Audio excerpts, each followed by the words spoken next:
Thank you, Board of Education and Dr. Jones, for the opportunity to present an overview of the Wellness Center programming for the 23-24 school year. My name is Thomas Pereira. I am the Dean of Student Life at the high school and the current administrator who oversees the Education and Wellness Center. We recognize that some students are unsuccessful in the traditional mainstream setting and are missing some of the essential building blocks for that success. This is based off of Maslow's hierarchy of needs, students' physiological needs, feeling safe and secure, belonging, self-esteem, self-actualization, and motivation. We offer students the missing pieces or the foundation so they become active, motivated learners in the Wellness Center. As you see forth, this is the mission of the Education and Wellness Center that defines our work. We provide high-quality, comprehensive services to all students in a supportive and flexible, structured setting in order to support positive mental health and academic outcomes. We want to enhance our collaboration with community agencies to reduce barriers to existing services. As you can see forth, this is the vision. It details where we aspire to go as the Education and Wellness Center. We wish to provide students with wraparound services, social, emotional, and academic, in a cohesive and efficient manner. We seek to improve collaboration and communication between staff in the center and in students' houses. We look to do a dual support model where we ensure that the connection between the house and the center staff is fluid. Students still have access to their school counselors and support staff within their house. We also wish to allow for more fluidity with the continuing of programming at Greenwich High School. We look for students to flow between mainstream and center, essentially like a two-way street. We seek to utilize our community and town agencies to support students, families, and staff in the greater Greenwich High School community. Ultimately, we aim to help all students be successful and comfortable while attending Greenwich High School. Looking at the school improvement plan of Greenwich High School, the center can help support the following goals.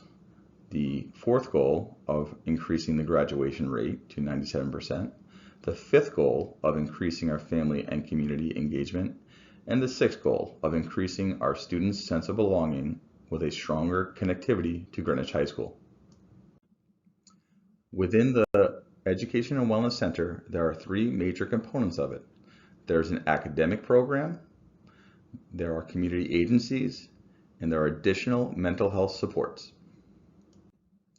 In the following slides, we will look at the academic programming of the Education and Wellness Center.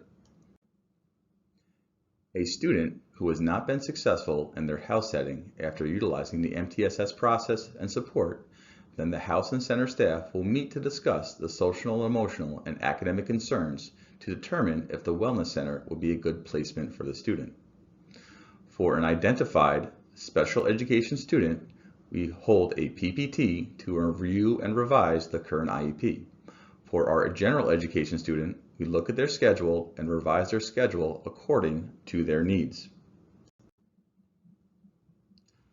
Looking at behavioral, emotional, and academic profiles, the Education and Wellness Center seeks to help students with all sorts of difficulties and provide wraparound services. So there's a vast array of different profiles that students in the center exhibit. Within this slide, you can see the classifications of special education that the Education and Wellness Center can help support. There have been many changes that have been made since the 2020, 2021, and 2021 and 2022 school year. These are noted in green. Previously, there was 5 special education teachers in the center. During the 2020-2021 school year, all 5 special education teachers had a caseload of students and taught content courses as well as their academic lab. The general education and 504 students were managed by a general education teacher.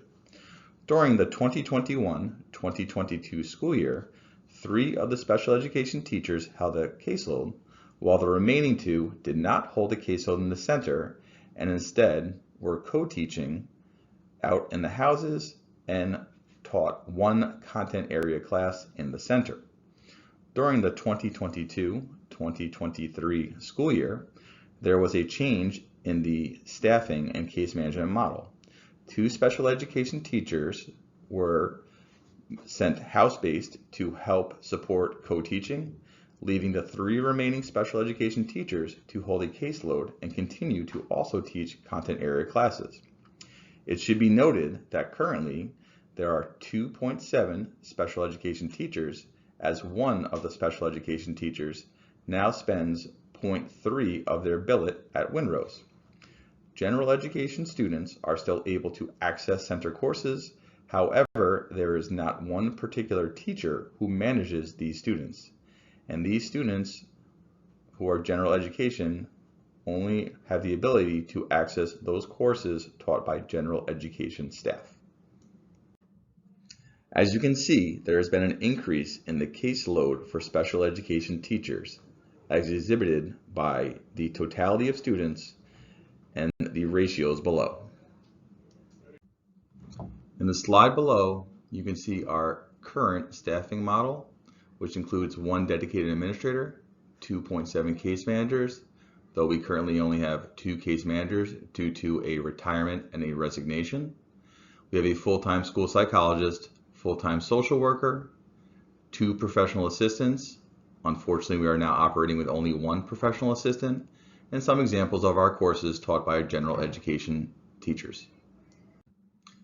As you can see from the slide below, the cumulative grade point average of a student in the Education and Wellness Center has gone up over the past 4 years. The following slide shows the staffing over a 4-year period. You may ask what makes the center special. One thing that the center offers are level reviews with their case managed student.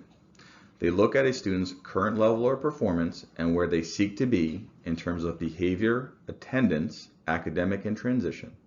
Our goal is to foster independence and eventually have a student be able to access many of their courses and supports back in the house. We invite the student, case manager, administrator, school counselor, any additional support staff they wish, and parent to have that conversation.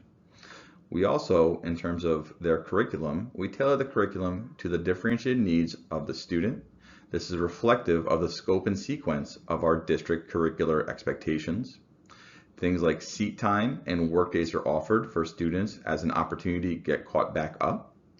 We look at things such as foundations and a class internship. A foundations class is something that is new to the center, where we seek to give students an opportunity for post-secondary internships. There has been a career day that has been offered in conjunction with the transition coordinator at Greenwich High School, where we bring in many post-secondary options, military, HVAC, college and career, so students have an opportunity to see what is beyond high school. There's also community building experiences. Every year, the staff and students go on a hike of Sleeping Giant up in Hamden, and as well as have an end of the year celebration at Todd's Point with a barbecue. As one can see from the pictures below, the center is just beyond the numbers. We have invited individuals from Hill House to collaborate with our students. As you can see, the barbecue at Todd's Point, where the majority of our students have went and had an excellent time, as well as the cohesion and collaboration of our staff as evident by the group costume in the bottom right-hand corner. As said before, the Education and Wellness Center has 3 major components. The next component I will be discussing is the community agencies. The community agencies are available to all of our students. Some of the agencies that come in: Liberation's House, which helps with drug and alcohol counseling; Barbara's House, formerly CCI, which helps with post-secondary; Filling in the Blanks, which helps to add additional food for our food scarce students. We are one of 3 schools in Fairfield County that has access to a direct food pantry within the building. We also collaborate with our town youth services via our interagency team. All this information is shared within the school community, school counselors, as well as the Greenwich High School's parent link section, the desk of the dean. The final piece of the Education and Wellness Center is the additional mental health support provided by Effective School Solutions as well as family centers. As you can see below, the Effective School Solutions, also known as ESS, partners with school districts to help them implement culturally inclusive mental health programs that improve care, strengthen outcomes, and maintain our students within the district. Below is the ESS totals from the 2020 to the 2024 school year. This includes the total amount of students who have accessed the program. The active caseload sits at 20 students, which is 10 per clinician. Much like the center, the ESS provides a wraparound approach with the following 10 key elements listed below. In addition to ESS, Family Centers has helped provided a social worker, a former Greenwich High School graduate, Ms. Salop, who operates an outpatient therapist within the school and is open to students during school hours. Ms. Salop has direct access to APRNs and additional wraparound care as needed. As you can see the totals below, Ms. Salop has done a tremendous job in servicing many of our school community, and her current caseload sits around 30 students. The final thing that I wish to discuss in this presentation is the current and future of the Wellness Center programming. Some of the important changes that we have made to the Education and Wellness Center in the 23-24 school year: adding a dedicated administrator, the Dean of Student Life, helping to opening access to the greater student community, and looking and exploring additional teaching strategies, such as collab teaching, looking at flipped classroom models, layered curriculum, and some project-based learning, which we are continuing to invest in. Our current planning for the 2024-2025 school year is adding an additional foundations class for all of our grades. We seek to help our students with executive functioning and transition within this class, looking at additional instructional models, such as before I had stated project-based learning, layered curriculum, co-teaching, as well as some restorative practices to help address student behavior as well as absenteeism. As one can see from the testimonials below from both the students and the staff, this speaks to the supportive and nurturing environment that the Education and Wellness Center builds. They are truly a relationships-first model. I want to thank you again for this opportunity to give an overview of the Education and Wellness Center and its programming. If you have any questions, my contact information below. Thank you and have a wonderful day.